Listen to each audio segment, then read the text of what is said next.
Indian news analysis के एक और नए एपिसोड में आपका स्वागत है। आज के अपने इस वीडियो में हम बात करेंगे बेसिकली तेजस मार्क 2 प्रोग्राम के बारे में। कल के डिफेंस न्यूज़ की वीडियो में हमने आपको संक्षिप्त रूप में बताया कि हिंदुस्तान एरोनॉटिक्स लिमिटेड के द्वारा इनके प्रोडक्शन को लेकर की जो तैयारियां हैं वो ऑलरेडी शुरू कर दी गई हैं और एक काफ़ी एग्रेसिव टाइमलाइन इंट्रोड्यूस करी गई है। दोस्तों, हिंदुस्तान एरोनॉटिक्स लिमिटेड ने अपना जो एम्बिशियस प्लान है वो सामने रख दिया है, जहाँ पर हिंदुस्तान एरोनॉटिक्स लिमिटेड के द्वारा जो डेटा रिलीज़ किया गया है उसमें साफ साफ ये बताया गया है कि तेजस मार्क 2 का जो प्रोग्राम है वो 2026 तक प्रोडक्शन स्टेज में उतर जाएगा और इसमें अब डिले की कोई भी संभावनाएं नहीं है। हिंदुस्तान एरोनॉटिक्स लिमिटेड ने एक काफ़ी एम्बिशियस टारगेट को सामने रखा है और कहा है कि वर्ष 2026 में ये जो एयरक्राफ्ट है ये प्रोडक्शन में उतरेगा और भारतीय वायुसेना को पहला जो एयरक्राफ्ट है वो वर्ष 2027 में डिलीवर कर दिया जाएगा। जी हाँ, भारतीय वायुसेना को जो पहला तेजस मार्क 2 एयरक्राफ्ट है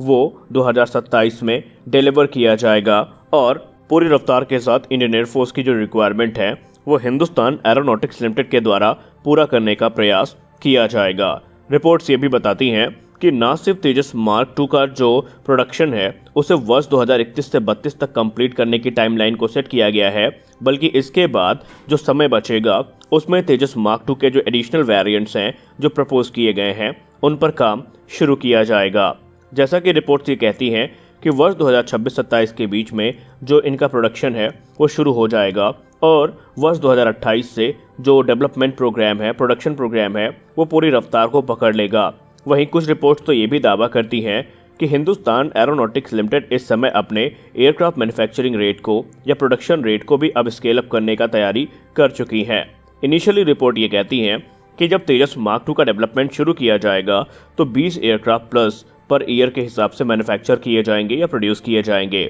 लेकिन एचएएल का टारगेट ये है कि वो अपने प्रोडक्शन रेट को स्केल अप करेंगे और तकरीबन 30 एयरक्राफ्ट पर ईयर के हिसाब से जो इनका निर्माण है वो किया जाएगा। एचएएल के सोर्सेस के द्वारा ये भी कहा गया है कि न सिर्फ वर्ष 2031 से 32 के बीच में इनकी डिलीवरी को कंप्लीट कर लिया जाएगा और इंडियन एयरफोर्स को ये एयरक्राफ्ट डिलीवर कर दिए जाएंगे, बल्कि तेजस मार्क 2 के जो रिजर्व पैनल्स हैं, एयरफ्रेम्स हैं, इनको भी मैन्युफैक्चर करके रख लिया जाएगा ताकि ज़रूरत पड़ने पर इनका इस्तेमाल किया जा सके और तेजस मार्क 2 का जो मेंटेनेंस है उसमें किसी प्रकार की दिक्कत ना हो। आपको पता होना चाहिए कि ऑलरेडी पहला प्रोटोटाइप पर जो काम है वो लगभग पूरा हो चुका है और इसी वर्ष के अंत तक उसको रोल आउट किया जाना है और अगले वर्ष उसके लो स्पीड और हाई स्पीड टैक्सी ट्रायल्स को आयोजित किया जाएगा। फिर उसकी पहली उड़ान को भी उम्मीद है कि 2023 के अंत तक ही आयोजित कर लिया जाएगा और इस तरह की टाइमलाइन को देख करके हम ये कह सकते हैं कि तेजस मार्क 2 का जो डेवलपमेंट है पूरी रफ्तार के साथ आगे बढ़ रहा है और हाल ही में इसके लिए जो 10,000 करोड़ रुपए की राशि है वो भी आवंटित करी गई है, जो इस ओर इशारा कर रही है कि हिंदुस्तान एरोनॉटिक्स लिमिटेड खुद इस प्रोग्राम को लेकर के काफ़ी ज़्यादा सीरियस है। इस एयरक्राफ्ट में जो इंजन इस्तेमाल किए जाने हैं जनरल इलेक्ट्रिक F414 वो ऑलरेडी इंडिया पहुंच चुके हैं और वो इस्तेमाल के लिए तैयार भी हैं। वहीं एचएएल ने यह भी कहा है कि इनके लिए अधिकतर जो सिस्टम्स हैं जैसे कि रेडार्स हो गए, एवियोनिक्स हो गई, वो लगभग तैयार हैं और कुछ सिस्टम तो यहाँ पर टेस्ट भी किए जा चुके हैं। यानी कि वो गलती जो हमने लाइट कॉम्बैट एयरक्राफ्ट के मार्क 1 वेरिएंट के डेवलपमेंट में करी थी, जिसकी वजह से एक डिले को फेस करना पड़ा था, वो अब यहाँ पर नहीं होने वाली है, क्योंकि यहाँ पर जो टेक्नोलॉजीज़ है वो ऑलरेडी विकसित की जा चुकी हैं, इंफ्रास्ट्रक्चर को विकसित किया जा रहा है। तेजस मार्क 2 के जो हैंगर्स हैं उनके लिए भी काम शुरू कर दिया गया है, यानी कि इंडियन एयरफोर्स युद्ध स्तर पर इस समय काम कर रही है और हिंदुस्तान एरोनॉटिक्स लिमिटेड भी अपने क्षेत्र में पूरी रफ्तार के साथ आगे बढ़ रही है। इस एयरक्राफ्ट के स्ट्राइक पैकेज की बात करें तो इसमें आपको 70% से ज़्यादा जो हथियार मिलेंगे वो इंडिजिनस मिलेंगे, जिनका निर्माण भारत में ही किया गया है, जैसे कि अस्त्र मार्क 1, मार्क 2 और मार्क 3 जैसी जो एयर टू एयर मिसाइल्स हैं वो आपको देखने को मिलेंगी। वहीं रुद्रम 1, रुद्रम 2 और रुद्रम 3 जैसी जो एंटी रेडिएशन मिसाइल्स हैं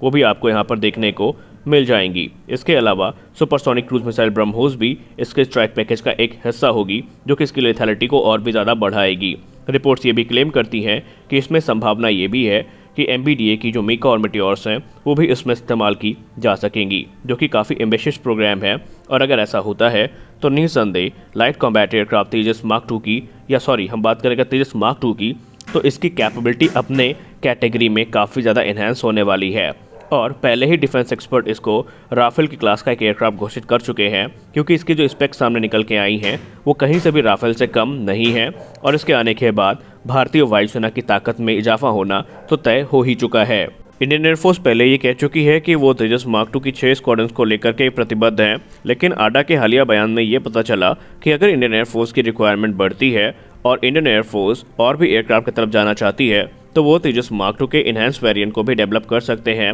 जिसे तेजस मार्क 2 ब्लॉक 2 के नाम से जाना जाएगा। वहीं हाल ही में एक रिपोर्ट सामने आई थी जहां पर यह भी कहा जा रहा था आडा की तरफ से कि संभावित है कि आने वाले समय में आपको तेजस मार्क 2 पर आधारित एक इलेक्ट्रॉनिक वॉरफेयर एयरक्राफ्ट भी देखने को मिल जाए, जो कि इंडियन एयरफोर्स की जो EW एयरक्राफ्ट की रिक्वायरमेंट है उनको पूरा करने में सक्षम होगा। यानी कि प्लान काफ़ी सिंपल है कि इंडियन एयरफोर्स की रिक्वायरमेंट को पूरा करने के लिए जितने भी सॉल्यूशंस हैं वो इंडिजिनस तौर पर भारत में विकसित किए जा सकते हैं। और माना यह भी जा रहा है कि जब तक MRFA के अंतर्गत पहला एयरक्राफ्ट रोल आउट होगा ऑलरेडी तेजस मार्क 2 इंडियन एयरफोर्स की सर्विस में इंडक्ट किए जा चुके होंगे। तो अब ये भी देखना काफ़ी इंटरेस्टिंग है कि तेजस मार्क 2 और जो MRFA प्रोग्राम है वो एक साथ कोलाइड करेंगे, पहले कौन सामने आता है। अब ये देखना काफ़ी इंटरेस्टिंग है, क्योंकि कल ही एक बात सामने आई थी और ये थी कि ट्रांसफ़र ऑफ टेक्नोलॉजीज़ के क्रॉस के चलते अभी जो MRFA पर रिक्वेस्ट फॉर प्रपोजल है वो इशू नहीं किया गया है। तो ये चीज़ें अब काफ़ी ज़्यादा इंटरेस्टिंग हो रही हैं कि पहले कौन सा एयरक्राफ्ट इंडियन एयरफोर्स को ज्वाइन करेगा।